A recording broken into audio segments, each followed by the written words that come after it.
Lok Sabha election 2024 Jammu Kashmir की Baramulla seat पर कल मतदान। उमर अब्दुल्ला के भाग्य का होगा फैसला। कितनी कठिन चुनौती।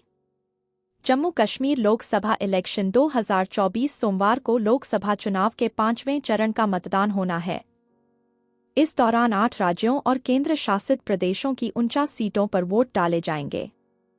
इसमें जम्मू कश्मीर की बारामूला लोकसभा सीट भी शामिल है, जहां से नेशनल कॉन्फ्रेंस के उपाध्यक्ष उमर अब्दुल्ला मैदान में हैं। जानिए उनके लिए कितनी कठिन है चुनौती और क्या है सीट पर समीकरण। राज्य ब्यूरो, श्रीनगर। गुलमर्ग में बर्फ से ढकी चोटियों से लेकर एलओसी पर स्थित टंगडार सेक्टर तक फैले बारामूला संसदीय क्षेत्र में चुनाव प्रचार शनिवार को सूर्यास्त के साथ ही समाप्त हो गया। मतदान सोमवार 20 मई यानी सोमवार को होगा। 4 जिलों के 18 विधानसभा क्षेत्रों में फैले संसदीय क्षेत्र में भाग्य आजमा रहे 23 उम्मीदवारों में से मुख्य मुकाबला नेशनल कॉन्फ्रेंस के उमर अब्दुल्ला, पीपुल्स कॉन्फ्रेंस के सज्जाद गनी लोन, निर्दलीय इंजीनियर रशीद और पीडीपी के मीर मोहम्मद फयाज के बीच है। क्षेत्र में 20 दिन में करीब 50 रैलियां हुई। ये मुद्दे रहे हावी। सभी उम्मीदवारों के चुनाव प्रचार में अनुच्छेद 370 और जेलों में बंद कश्मीरी युवाओं की रिहाई मुख्य मुद्दा रहा। श्रीनगर और अनंतनाग संसदीय क्षेत्र भी जम्मू कश्मीर के राजनीतिक परिवेश के मुताबिक बहुत महत्व रखते हैं, लेकिन नेकां के उपाध्यक्ष और पूर्व मुख्यमंत्री उमर अब्दुल्ला के चुनाव लड़ने के कारण बारामूला सीट पहली बार पूरे देश में सभी के लिए दिलचस्पी का केंद्र बनी हुई है। इसके अलावा टेरर फंडिंग के आरोपित इंजीनियर रशीद और पीपुल्स कॉन्फ्रेंस के चेयरमैन सज्जाद गनी लोन भी इसी सीट पर अपना भाग्य आजमा रहे हैं। इंजीनियर रशीद और लोन का यह दूसरा संसदीय चुनाव है। वर्ष 2019 में इंजीनियर रशीद ने इसी सीट पर 1.02 लाख वोट लिए थे, जबकि सज्जाद गनी लोन ने पीपुल्स कॉन्फ्रेंस के टिकट पर राजा एजाज अली को मैदान में उतारा था। उन्होंने लगभग 1.03 लाख वोट लिए थे। आरोप प्रत्यारोप का चला दौर। बारामूला संसदीय निर्वाचन क्षेत्र में चुनाव प्रचार अभियान के दौरान उमर अब्दुल्ला और सज्जाद गनी लोन के बीच काफी तल्ख बयानबाजी भी देखने को मिली। दोनों ने एक दूसरे पर भाजपा का एजेंट होने के आरोप लगाए। उमर ने इस दौरान अनुच्छेद 370 की बहाली का राग अलापा और जेलों में बंद कश्मीरी युवाओं की रिहाई का यकीन दिलाकर मतदाताओं को अपने साथ जोड़ते नजर आए।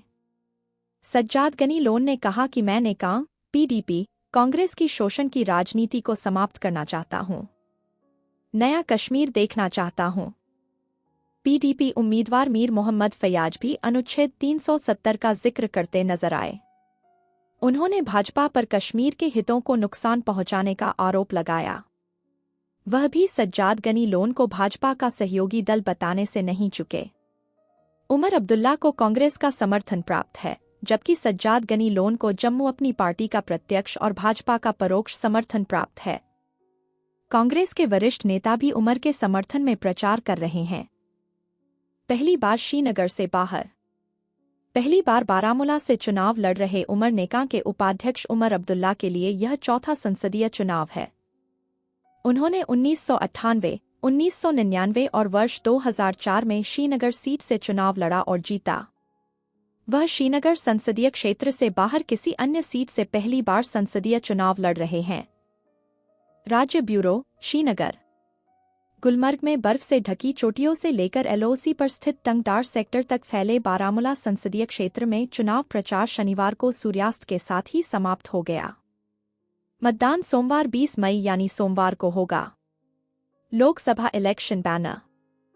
4 जिलों के 18 विधानसभा क्षेत्रों में फैले संसदीय क्षेत्र में भाग्य आजमा रहे 23 उम्मीदवारों में से मुख्य मुकाबला नेशनल कॉन्फ्रेंस के उमर अब्दुल्ला, पीपुल्स कॉन्फ्रेंस के सज्जाद गनी लोन, निर्दलीय इंजीनियर रशीद और पीडीपी के मीर मोहम्मद फयाज के बीच है। क्षेत्र में 20 दिन में करीब 50 रैलियां हुई। ये मुद्दे रहे हावी। सभी उम्मीदवारों के चुनाव प्रचार में अनुच्छेद 370 और जेलों में बंद कश्मीरी युवाओं की रिहाई मुख्य मुद्दा रहा। श्रीनगर और अनंतनाग संसदीय क्षेत्र भी जम्मू कश्मीर के राजनीतिक परिवेश के मुताबिक बहुत महत्व रखते हैं, लेकिन नेकां के उपाध्यक्ष और पूर्व मुख्यमंत्री उमर अब्दुल्ला के चुनाव लड़ने के कारण बारामूला सीट पहली बार पूरे देश में सभी के लिए दिलचस्पी का केंद्र बनी हुई है। इसके अलावा टेरर फंडिंग के आरोपित इंजीनियर रशीद और पीपुल्स कॉन्फ्रेंस के चेयरमैन सज्जाद गनी लोन भी इसी सीट पर अपना भाग्य आजमा रहे हैं। इंजीनियर रशीद और लोन का यह दूसरा संसदीय चुनाव है। वर्ष 2019 में इंजीनियर रशीद ने इसी सीट पर 1.02 लाख वोट लिए थे, जबकि सज्जाद गनी लोन ने पीपुल्स कॉन्फ्रेंस के टिकट पर राजा एजाज अली को मैदान में उतारा था। उन्होंने लगभग 1.03 लाख वोट लिए थे। आरोप प्रत्यारोप का चला दौर। बारामूला संसदीय निर्वाचन क्षेत्र में चुनाव प्रचार अभियान के दौरान उमर अब्दुल्ला और सज्जाद गनी लोन के बीच काफी तल्ख बयानबाजी भी देखने को मिली। दोनों ने एक दूसरे पर भाजपा का एजेंट होने के आरोप लगाए।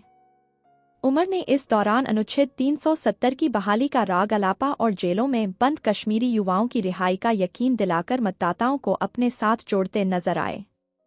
सज्जाद गनी लोन ने कहा कि मैं नेकां, पीडीपी, कांग्रेस की शोषण की राजनीति को समाप्त करना चाहता हूं। नया कश्मीर देखना चाहता हूं। पीडीपी उम्मीदवार मीर मोहम्मद फैयाज भी अनुच्छेद 370 का जिक्र करते नजर आए। उन्होंने भाजपा पर कश्मीर के हितों को नुकसान पहुंचाने का आरोप लगाया। वह भी सज्जाद गनी लोन को भाजपा का सहयोगी दल बताने से नहीं चुके। उमर अब्दुल्ला को कांग्रेस का समर्थन प्राप्त है, जबकि सज्जाद गनी लोन को जम्मू अपनी पार्टी का प्रत्यक्ष और भाजपा का परोक्ष समर्थन प्राप्त है। कांग्रेस के वरिष्ठ नेता भी उमर के समर्थन में प्रचार कर रहे हैं। पहली बार श्रीनगर से बाहर। पहली बार बारामूला से चुनाव लड़ रहे उमर नेकां के उपाध्यक्ष उमर अब्दुल्ला के लिए यह चौथा संसदीय चुनाव है। उन्होंने 1998, 1999 और वर्ष 2004 में श्रीनगर सीट से चुनाव लड़ा और जीता। वह श्रीनगर संसदीय क्षेत्र से बाहर किसी अन्य सीट से पहली बार संसदीय चुनाव लड़ रहे हैं। सज्जाद गनी लोन ने पहली बार संसदीय चुनाव वर्ष 2009 में लड़ा था और उन्हें लगभग 65,000 वोट मिले थे। पीडीपी के उम्मीदवार मीर मोहम्मद फैयाज राज्यसभा के सांसद रह चुके हैं। उनका यह पहला लोकसभा चुनाव है।